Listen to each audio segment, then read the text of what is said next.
Election commission, state bank और वजारत खजाना ने इंतखाबात के लिए फंड से मुतालिक रिपोर्ट सुप्रीम कोर्ट में जमा करा दी। इलेक्शन कमीशन ने रिपोर्ट में कहा स्टेट बैंक की तरफ से रकम मुंतकिल नहीं की गई। स्टेट बैंक ने भी रिपोर्ट में रकम मुंतकिल ना होने की वजूहात शामिल की हैं।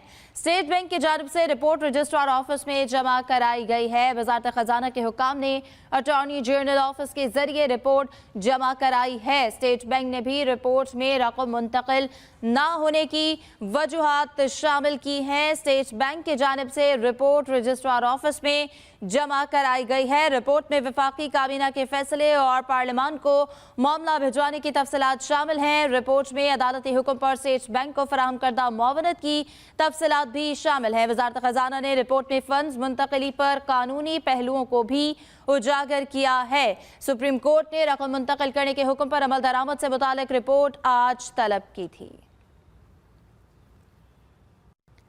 सुप्रीम कोर्ट के खिलाफ साजिश का हिस्सा नहीं बनेंगे। पाकिस्तान बार काउंसिल में फूट पड़ गई। पाकिस्तान बार काउंसिल के एक ग्रुप ने गुज़श्ता रोज का मुश्तरका एलानिया मुस्तरद कर दिया। पाकिस्तान बार काउंसिल ने एलामिया में कहा कि गुज़श्ता रोज का मुश्तरका एलामिया बदनीयती पर मबनी है, जिसका मकसद अदलिया की आज़ादी को नुकसान पहुंचाना है। मज़कूरा एलामिया सिर्फ अदलिया की आज़ादी और सुप्रीम कोर्ट पर हमला है। मज़कूरा मुश्तरका एलामिया तौहीन आमेज और आइन से इनहराफ है। हुकूमती इमा पर चीफ जस्टिस और सुप्रीम कोर्ट के खिलाफ की गई किसी भी साजिश का पुरजोर जवाब देंगे। वज़ीर आज़म शहबाज शरीफ का इत्तेहादी जमातों के इजलास से खिताब। कहा एक कानून ने उन्हें हतमी शक्ल इख्तियार नहीं की और बेंच ने कहा यह नाफिजुल अमल नहीं होगा। अदालत ने कहा सदर दस्तखत करें न करें, कानून नाफिजुल अमल नहीं होगा। कभी तारीख में ऐसा नहीं हुआ कि अदालत इस तरह की बात करे। बार कौंसिल ने यह भी कहा कि फैसला गलत है, इंसाफ के तकाज़े पूरे नहीं किए गए। पार्लियामेंट और अदालत उस्मा काबीना ये जो एक मामलात पिछले कई हफ्ते से चल रहा है, दुनिया जो है इसके ऊपर हैरान परेशान है कि कभी हुआ आज तक कि एक कानून अभी उसने हतमी शक्ल इख्तियार नहीं की, वो कानून अपनी असल सूरत में नहीं आया और उसको अदालत उज़्मा का एक 3 मेंबर का बेंच कह दे कि जनाब ये हम इसके ऊपर स्टे ग्रांट कर रहे हैं। सदर को कह रहे हैं कि अगर वो असेंट करे या ना करे ये अपने नाफिजुल अमल नहीं होगा। ये दुनिया में कभी इस तरह की बात नहीं हुई। जबकि चीफ जस्टिस सुमलता बंदयाल से हसास इदारों के सरबराहान की मुलाकातें 3 से 4 घंटे तवील मुलाकात में सेक्रेटरी दिफा के अलावा पंजाब इलेक्शन के सुनने वाले 2 जज साहिबान भी मौजूद रहे। पहले से शेड्यूल मुलाकात में इलेक्शन सिक्योरिटी और दहशतगर्दी के खिलाफ जंग पर भी गुफ्तगू की गई। ज़राए के मुताबिक वजारत दिफा के कानूनी अफसरान की भी अहम मुलाकात हुई। 2 दिन में वाज़ेह हो जाएगा जजेस मुल्क की सलामती की सूरत हाल और फौज की अदम दस्तियाबी पर कायल हुए या नहीं। चीफ जस्टिस के साथ सेक्रेटरी दिफा और हसास इदारों के अफसरान की मुलाकात की तफसीलात भी सामने आ गई। ज़रा के मुताबिक मुलाकात वजारत दिफा की दरख्वास्त पर अटॉर्नी जनरल के जरिए हुई। अटॉर्नी जनरल भी मुलाकात में मौजूद थे। जजेस की जानिब से पार्लियामेंट को ब्रीफिंग के निकात पर सवालात किए गए। मीडिया में जो रिपोर्ट हुई उसके मुताबिक तो हालात काफ़ी बेहतर हैं। जजेस का सवाल पार्लियामेंट को वही ब्रीफिंग दी गई जो अदालत को तहरीरी सूरत में बताई गई है, ये जवाब दिया अफसरान ने। वज़ीर आज़म शहबाज शरीफ की साबिक चीफ जस्टिस साकिब निसार पर फिर तनकीद। वज़ीर आज़म ने कहा कि साकिब निसार ने इंसाफ के नाम पर सियासत चमकाई है। वज़ीर आज़म शहबाज शरीफ की जानिब से साबिक चीफ जस्टिस साकिब निसार पर एक बार फिर से तनकीद की गई। साकिब निसार ने इंसाफ के नाम पर सियासत चमकाई, ये कहा गया वज़ीर आज़म शहबाज शरीफ की जानिब से। पब्लिक अकाउंट्स कमेटी ने 10 साल से ऑडिट न करवाने पर रजिस्ट्रार सुप्रीम कोर्ट को ईद के बाद तलब कर लिया है। चेयरमैन पीएसी नूर आलम खान कहते हैं मैं किसी से नहीं डरता। पीएसी ने सीडीए से जजेस, अराकीन पार्लियामेंट, वफाकी काबीना अराकीन, कौमी असम्बली, सेनेट स्टाफ को मिलने वाले प्लॉट्स की तफसीलात तलब की थी। प्लॉट्स की तफसीलात ना भिजवाने पर चेयरमैन सीडीए की सरजनिश की गई। पीएसी ने 1 कॉन्स्टिट्यूशन एवेन्यू के अपार्टमेंट मालिकान की फहरिस्त और मनी ट्रेल मांगी थी। लाहौर हाईकोर्ट ने इमरान खान को हिरासत करने से रोक दिया है। अदालत ने जमान पार्क में मुमकिन ऑपरेशन रोकने की दरख्वास्त पर फैसला महफूज किया जिसे सुनाया गया। जस्टिस अली बाकर नजवी की सरबराही में लार्जर बेंच ने समाअत की। जस्टिस अली बाकर नजवी ने रिमार्क्स दिए। जी इमरान खान साहब, आप क्या कहना चाहते हैं? इमरान खान ने कहा कि ये कौम मुझे 50 साल से जानती है।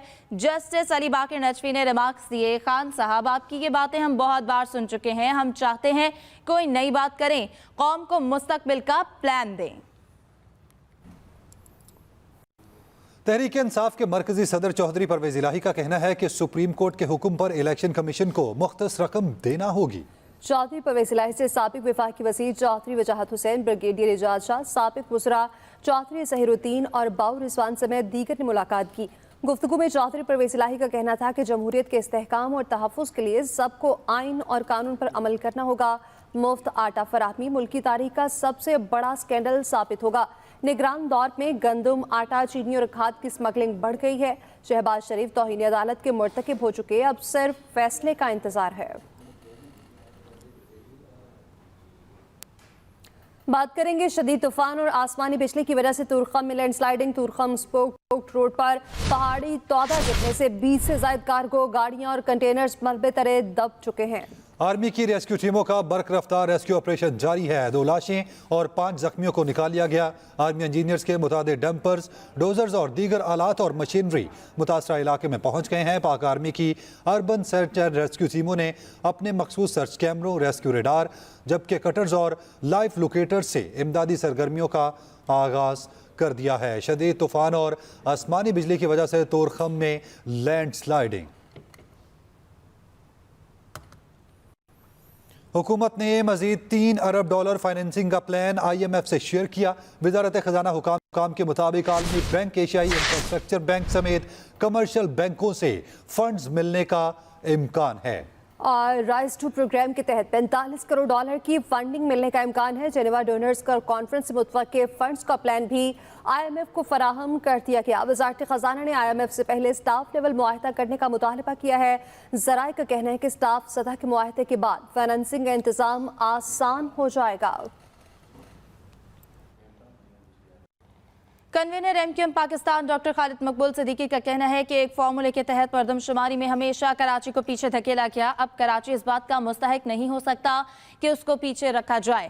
MQM पाकिस्तान के ज़ेर एहतमाम सालाना इमदादी प्रोग्राम की तकरीब से खिताब करते हुए खालिद मकबूल सिद्दीकी ने कहा, कराची में मुस्तहिकीन की तादाद इतनी है जितनी मरदमशुमारी में शहर की आबादी दिखाने की साजिश हो रही है। कराची में तेज़ी से अर्बनाइजेशन हुई, इसलिए इस शहर को सही से गिनने की ज़रूरत है। सिंध हुकूमत की नाकाम पॉलिसी के सबब कराची में गंदम का बहरान शदीद हो गया। शहरी इदारों को संभालने का इख्तियार इस शहर के बेटों का होना चाहिए।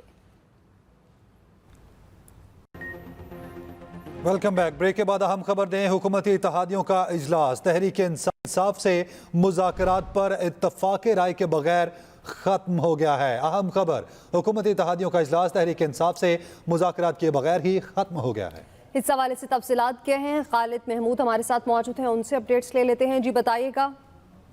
जी देखिए जी, आज जो वज़ीर आज़म की सदारत में इत्तेहादी जमातों का इजलास हुआ, उसमें 2 खासकर एजेंडे थे। एक तो था सुप्रीम कोर्ट के फैसले के बाद इत्तेहादी जमातों का क्या मौक़िफ़ है। उस पर आज इत्तेहादी जमातों ने इख्तियार किया कि वो हर सूरत अगर कोई फैसला उनके खिलाफ आता है तो उसकी मज़ामत की जाएगी और जो पार्लियामेंट है उसको मुकद्दम रखा जाएगा। और पार्लियामेंट बालादस्त अदारा है, इसलिए जो फैसले पार्लियामेंट में हुए हैं उन्हीं पर अमल दरामद किया जाएगा। दूसरा जो अहम इशू था वो आज मुज़ाकरात के हवाले से था कि अपोजिशन के साथ जो मुज़ाकरात हैं वो किस लेवल पे होंगे और कौन सी जमातें जो हैं वो उनके साथ मुज़ाकरात करेंगी। इस पर आज हुकूमती इत्तेहाद में कुछ जो पार्टियां हैं वो उन्होंने इस पर इसरार किया कि मुज़ाकरात होने चाहिए, जबकि कुछ का ये मौक़िफ़ था कि मुज़ाकरात नहीं होने चाहिए। बिलावल भुट्टो ज़रदारी ने अपोजिशन से मुज़ाकरात के हवाले से जो है वो इसरार किया। उनका ये मौक़िफ़ था कि हम पोलिटिकल लोग हैं, हमें इन जमातों के साथ, अपोजिशन के साथ मुज़ाकरात करने चाहिए। जबकि MQM, BNP, खालिद मकसीद, चौधरी सालक, मोहसिन दावड़ और दीगर जो इत्तेहादी इस इजलास में शरीक थे उन्होंने बिलावल भुट्टो के मौक़िफ़ की तायद की। तहम मौलाना फजल रहमान की जमात जमीयत उलमा इस्लाम ने उसकी मुखालफत की। उनका ये मौक़िफ़ था कि ये सियासी कुव्वत नहीं है, लिहाजा हम PDM इनके साथ किसी किस्म के मुज़ाकरात की जो है वो मुखालफत करेगी। इसके अलावा ज़ैन बुग़्ती का भी ये ख्याल था कि ये इमरान खान जो है वो हमेशा झूठ बोलते हैं, लिहाजा उनकी किसी बात पर एतबार नहीं किया जा सकता। लेकिन बिलावल भुट्टो जो है वो अपने मौके पर कायम रहे और उनका ये मौक़िफ़ था कि मुज़ाकरात के दरवाजे जो है वो बंद नहीं करने चाहिए और हमें अपने असूलों के बरखिलाफ होते हुए भी उनसे मुज़ाकरात करने चाहिए ताकि जमहूरी प्रोसेस जो है वो मुकम्मल हो सके। लेकिन इसके बावजूद इजलास जो है वो डायलॉग के मामले पर किसी भी किस्म के इत्तेफाक राय के बगैर खत्म हो गया, कोई इत्तेफाक ना हो सका कि मुज़ाकरात करने चाहिए या नहीं करने चाहिए। अब ये मामला जो है दोबारा से आइंदा इजलास में रखा जाएगा। जी खालिद, इस इजलास में पीडीएम के कौन कौन से रहनुमा मौजूद थे? जी देखेंगे, आज इजलास में जो है वो तमाम जो पीडीएम के 13 जमातों के रहनुमा है वो मौजूद थे। मौलाना फजल मान थे, जैन भुगती थे, बिलावल भुट्टो जरदारी थे। इसके अलावा जो दीगर इत्तेहादी जमातें हैं उनमें भी लोग मौजूद थे। वज़ीर आज़म खुद इजलास की सदारत कर रहे थे। लिहाजा तमाम का ये मौक़िफ़ था कि हमें जो मुज़ाकरात है उसका अमल शुरू करना चाहिए। लेकिन जो दो बड़ी जमातें हैं जिसमें खासकर मौलाना फजल मान जमीयत उलमा इस्लाम का मौक़िफ़ था कि हमें इस मुज़ाकरात का हिस्सा नहीं बनने चाहिए, क्योंकि इमरान खान जो है वो सियासी क़ुव्वत नहीं है, एक प्रेशर ग्रुप है, लिहाजा उनके साथ किसी किस्म का मुज़ाकरात नहीं करने चाहिए। जबकि जैन भुगती जो है उन्होंने इख्तलाफ किया उनकी पर्सनैलिटी के ऊपर कि हमें वो अक्सर झूठ बोलते हैं जिस बिना पर उनके साथ मुज़ाकरात नहीं करने चाहिए। लेकिन जो बाकी जमातें हैं उनका ये मौक़िफ़ था कि हमें जमहूरी प्रोसेस के तहत ये मुज़ाकरात का हिस्सा बनना चाहिए, मुज़ाकरात करने चाहिए ताकि जो सियासी कशीदगी है उसका खात्मा हो सके। लिहाजा ये जो आज इजलास में इत्तेफाक राय कम से कम नहीं हो सका कि आया मुज़ाकरात को आगे बढ़ाया जाएगा या नहीं बढ़ाया जाएगा, लेकिन बिलावल भुट्टो का आज इसरार था कि मुज़ाकरात का अमल जारी रहना चाहिए और हमें इसमें हिस्सा डालना चाहिए ताकि मुल्क में जो सियासी कशीदगी है उसका खात्मा हो। एक बहरान है जो मुल्क में, उसका खात्मा हो और तमाम सियासी क़ुव्वतें मिल बैठकर एक मुस्तकबिल के बारे में अच्छा फैसला कर सके। जी बिल्कुल ऐसे ही है। खालिद महमूद, ये बताइएगा जैसे कि पीडीएम की जानिब से भी कहा गया था मुज़ाकरात का और तहरीक इंसाफ भी मुज़ाकरात की बात कर रही थी, तो कौन से ऐसे पॉइंट्स हैं जिन पर दोनों को तहफ़्फ़ुज़ात हैं और एक पेज पर नहीं आ सके? ये देखिए, दोनों जमातों से जो कमेटियां बन चुकी हैं, तहरीक इंसाफ की जाने से भी 3 रुकनी कमेटी बन चुकी है, जबकि पाकिस्तान पीपल्स पार्टी जो है वो ऑलरेडी एक 3 रुकनी कमेटी जो यूसुफ रजा गिलानी की सदारत में बनाई है वो मुज़ाकरात कर रही है और उन्होंने तमाम जो इत्तेहादी जमातें हैं उनके साथ कल भी मुज़ाकरात की और आज भी मुज़ाकरात किए। लेकिन अभी तक इमरान खान के साथ कोई मुज़ाकरात बराह रास्त तो हो नहीं सके। लेकिन जो तहरीक इंसाफ ने 3 रुकनी कमेटी बनाई है उसके साथ जो है वो जो सराजुल हक थे उनकी मुलाकात हुई थी। सराजुल हक ने इमरान खान से भी मुलाकात की थी। लेकिन जो पीडीएम के लोग हैं इनकी जो कमेटी बनी है उसके अभी तक तहरीक इंसाफ से मुज़ाकरात नहीं हुए, जिस पर आज जो है वो जेयूआई ने इतराज उठाया था कि हमें उनसे मुज़ाकरात नहीं करने चाहिए। जी, मुज़ाकरात पर इत्तफाक राय के बगैर ही खत्म हो चुका है इजलास। बहुत शुक्रिया, आपका अपडेट कर रहे थे खालिद महमूद। जमात इस्लामी के मरकजी अमीर सिराजुल हक ने ताजीबी खेल लकी मरवत में साबिक वफाकी वजीर मुफ्ती अब्दुल शकूर बेटी के घर जाकर सोगवारान घराने से ताज़ियत की है। अमीर जमात इस्लामी पाकिस्तान सिराजुल हक ने फातह ख़्वानी की और कहा कि मुफ्ती अब्दुल शकूर इंतहाई सादा और फ़कीर इंसान थे। कौमी असम्बली में इस्लाम और इलाके की तवाना आवाज़ थे और उनकी खिदमत देर याद रखी जाएंगी। उनकी रहलत से मिल्लत पाकिस्तान एक अजीम मुजाहिद से महरूम हो चुकी है। मुफ्ती अब्दुल शकूर की वफात पर जमात इस्लामी के मरकज़ मंसूरा में भी सफ़े मातम बिछी हुई है। इस्लामाबाद में मौलाना फजल रहमान के पास ताज़ियत के लिए आने वालों का सिलसिला जारी है, लेकिन मुफ्ती अब्दुल शकूर के घराने से ताज़ियत मुनासिब समझता हूँ।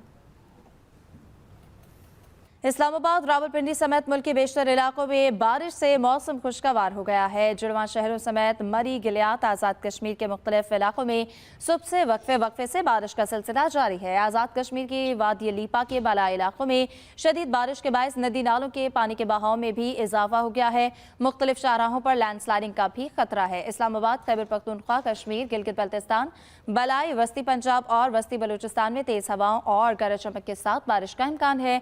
आज सबसे ज्यादा दर्जा हरारत मिट्टी में 47 सेंटीग्रेड रिकॉर्ड किया गया। जैकबाबाद, शहीद बेनजीराबाद 42 और बहावल नगर में 41 सेंटीग्रेड रहा। Welcome back. सदर मुमलिकत डॉक्टर आरिफ अलवी ने ईद उल फितर के मौके पर कैदियों की सजाओं में 90 रोज की कमी की मंजूरी दे दी।